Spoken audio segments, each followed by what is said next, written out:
Un lugar donde Nelson Díaz nos acerca a las novedades del mundo de la cultura. En Justos y Pecadores, El Rastro. Sorry, wrong number.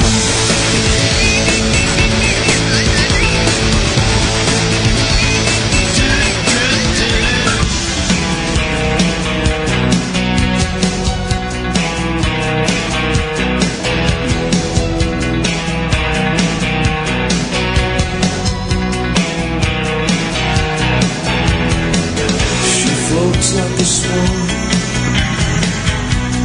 grace on the water, lips like sugar, lips like sugar. Just when you think you've caught her, she glides across the water.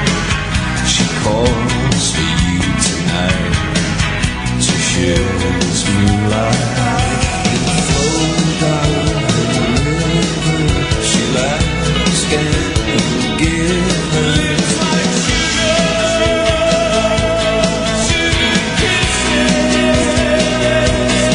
It's like sugar kisses.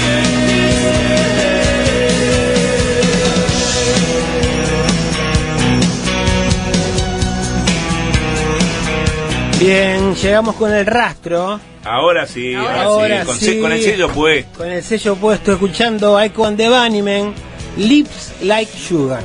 Labios como azúcar. Me gustó. Esta banda de los 80, que va a estar en el Primavera Cero, pero en Murcia, en España. Echo and the Bunnymen, una banda nacida ya por el año 78 en Gran Bretaña, continúa activa con sus altibajos, pero se mantiene. Muy bien. Vamos a... No, porque me quedé escuchando un poquito más la voz de Ian y Alma Kuloch. ¿Quién vale la pena? Y Alma Kuloch. ¿Cómo no? Y vamos a escuchar otra voz ahora. En este caso vamos a hablar con Danilo Urbanavicius. Ya hemos hablado con él a propósito, ¿se acuerdan del libro La nueva cultura del ballet en Uruguay? Sí. El Ballet Nacional del Sodre y sus públicos, que surgían datos muy interesantes, por cierto. Danilo Urbanavicius es comunicador social, licenciado en gestión cultural, diplomado en gestión de teatros públicos por la Facultad de la Cultura de la Universidad del CLAE, y ya lo tenemos en línea para hablar de ecosistema cultural. Ecosistema cultural reúne una cantidad de artículos y ponencias de Gonzalo Carámbula, el recordado Gonzalo Carámbula, quien fuera fundador, docente y primer director de la licenciatura en gestión cultural en el CLAE. Además fue director de cultura de la Intendencia de Montevideo. Bueno, integró además allá por el 2004 el equipo redactor de la Agenda 21 de la Cultura, fue coordinador del programa Agenda Metropolitana, director de la Secretaría de Comunicación de la Presidencia de la República, dentro de otros cargos. Bienvenido, Danilo, ¿cómo estás? ¿Qué tal, Nelson? Un gusto saludarte, y lo que van a escuchar es una voz no tan afinada como la que estábamos escuchando antes, pero bueno, haré lo posible por estar a la altura de la entrevista, de la audiencia, y te pido disculpas por no poder estar, les pido disculpas en realidad por no poder estar en estudios, pero bueno, una infección respiratoria me aqueja por estas horas, pero igualmente quería estar conversando con ustedes, Nelson. Bueno, antes que nada, gracias por estos minutos, y que te mejores pronto. Justamente hablaban los compañeros de infecciones respiratorias, mirá, en esta época del año, y estás padeciendo una. Danilo, hablar un poco de este libro, decíamos que reúne el pensamiento cultural y políticas de Estado sobre la cultura de Gonzalo Carámbula, esa ejecución, decíamos, de políticas culturales y la noción de un ecosistema cultural. Sí, este es un libro, como bien lo presentaste tú, Nelson, que reúne el pensamiento de Gonzalo en cuanto a lo vinculado a la cultura y a la política cultural, que lleva de alguna manera el título de ecosistema cultural, porque es una metáfora que Gonzalo utilizaba, ¿sí? para definir lo que era la cultura y la institucionalidad cultural. De hecho, cuando las personas se acerquen al libro y vean la tapa, van a ver que la tapa tiene una significación importante. Es una foto sobre un ecosistema, es una imagen, es una foto sacada por el propio Gonzalo en los bañados de Carrasco, y es la imagen que él utilizaba en sus clases para hablar sobre el ecosistema cultural y trabajar en esa definición. Por eso quienes la vean y quienes hayan tenido la posibilidad de escucharlo a Gonzalo en alguna clase o en alguna charla, la van a identificar enseguida. Y por estas horas, Nelson, sabés que he tratado de alguna manera de recomponer la definición de Gonzalo, bueno, a través de todas las entrevistas y las notas que están surgiendo a través del libro, y yo creo que la mejor manera de dar a conocer esta definición es leyendo al propio Gonzalo. Así que si me permitís, me tomo la licencia de alguna manera de repasar literal y textualmente lo que decía Gonzalo, ¿no? Que él tendía a pensar en la cultura como un bosque, como un ecosistema abierto, flexible, dinámico, complejo, en un bosque donde hay especies que fagocitan unas a las otras, que viven del oxígeno de las otras, donde hay vida, nacimiento, vida y muerte, y no todo está bien. Hay algunas especies que le quitan oxígeno a las otras, hay algunas especies invasivas, hay algunas especies muy bonitas en sí mismas, y creo que esta dinámica, esta visión de la cultura, debería contribuir a que la incorporemos como un elemento permanente a nuestra reflexión. Y continúa diciendo Gonzalo que hay elementos de la vida cultural que nosotros damos por vivos eternamente y que deberían vivir eternamente.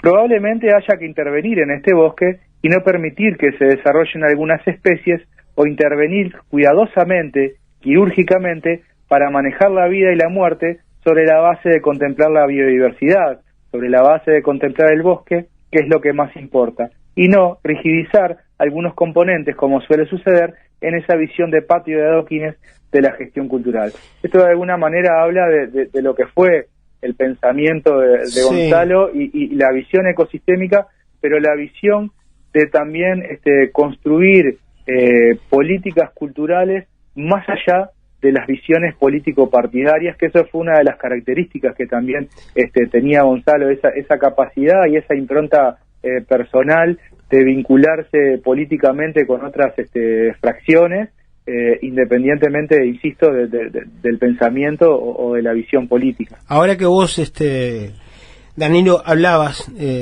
sobre el tema del bosque y del ecosistema, él utilizaba como imagen, y viene bien para la tapa de este libro, esa necesidad de preservar el conjunto del bosque, ¿no? Era una de las frases con claro. que él abría o mencionaba en sus ponencias y también en sus artículos. Y hay otro tema que me parece muy interesante, que es el rol del Estado en la cultura, ¿no? Y por ahí él, para comprender también el pensamiento de Gonzalo, como tú lo estás haciendo, él decía: el Estado no tiene legitimidad para determinar o delimitar las formas de expresión cultural y artísticas de las personas, ni para pretender incidir en los contenidos de sus obras. Algo que está ahora muy latente, ¿no?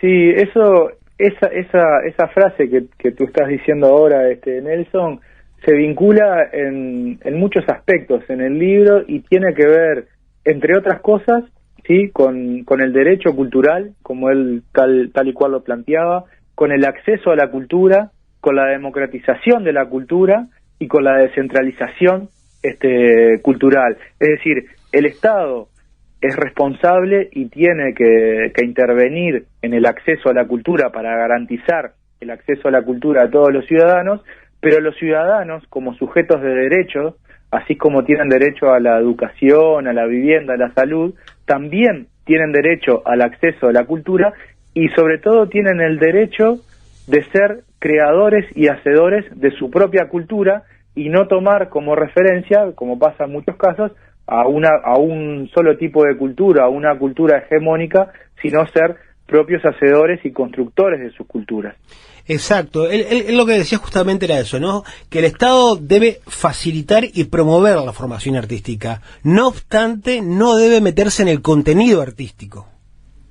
Sí, es así, tal cual lo pensaba él, pero también es un tema muy interesante este que planteás, y es un tema, es decir, uno de los objetivos de este libro es que el libro sea un punto de referencia, es decir, no la verdad revelada, porque Gonzalo no quería que así fuera, pero sí que sea un punto de inflexión y de referencia para empezar a discutir estos temas. Y en estos días estamos todos muy conmovidos por lo que sucedió con esta adolescente, y lo analizamos de distintas perspectivas, desde la seguridad pública, desde la violencia, desde la intervención del Estado, pero creo que también es una oportunidad para analizar cuál es la influencia cultural en todos estos asuntos, es decir, y la cultura, cuál es el rol que juega en la construcción de distintos modelos, en este caso del modelo de noviazgo, del modelo de lo que es el amor, ¿sí? Y cómo nuestros adolescentes y nosotros mismos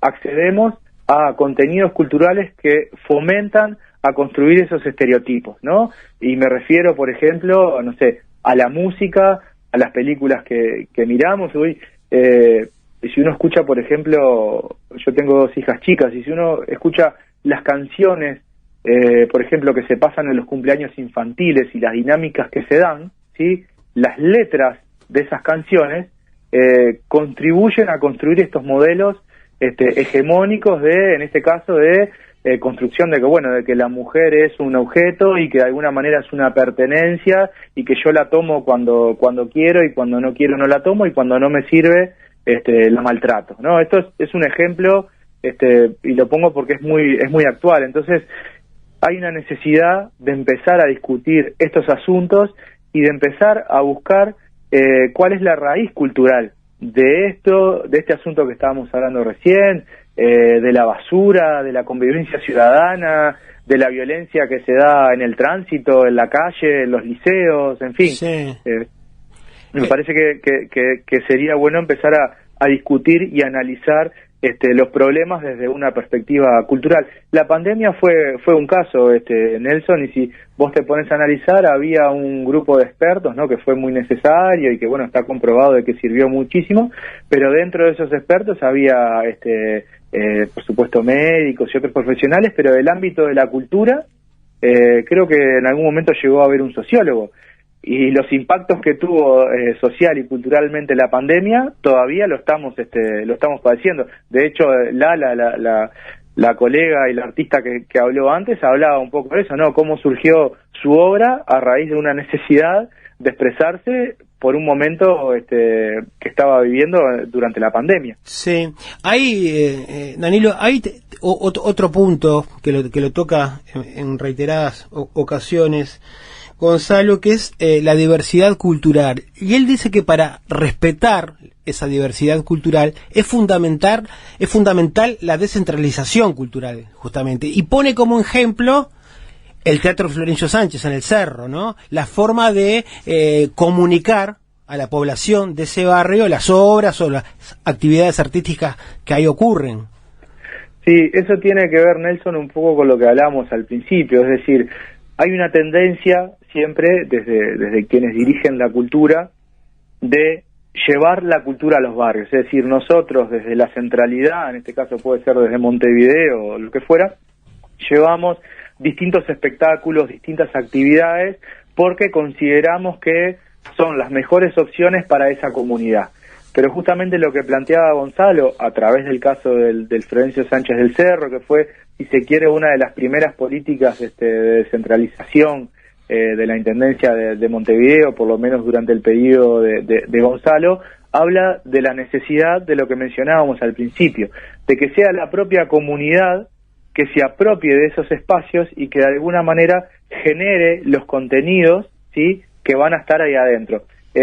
Yo siempre pongo el mismo ejemplo. Nosotros hay un problema que tiene que ver con el acceso a la cultura. Entonces siempre tendemos a solucionar ese problema con un centro cultural. Entonces ese centro cultural lo dotamos de talleres de teatro, talleres de danza, etcétera, etcétera, etcétera, pero de repente no es un centro cultural lo que se necesita, las personas precisan acceder a la cultura desde otra manera, y de repente los contenidos que nosotros ponemos adentro de esos centros culturales no son lo que esa comunidad está necesitando, está sintiendo o directamente está pidiendo para desarrollar y para llevar adelante sus derechos culturales.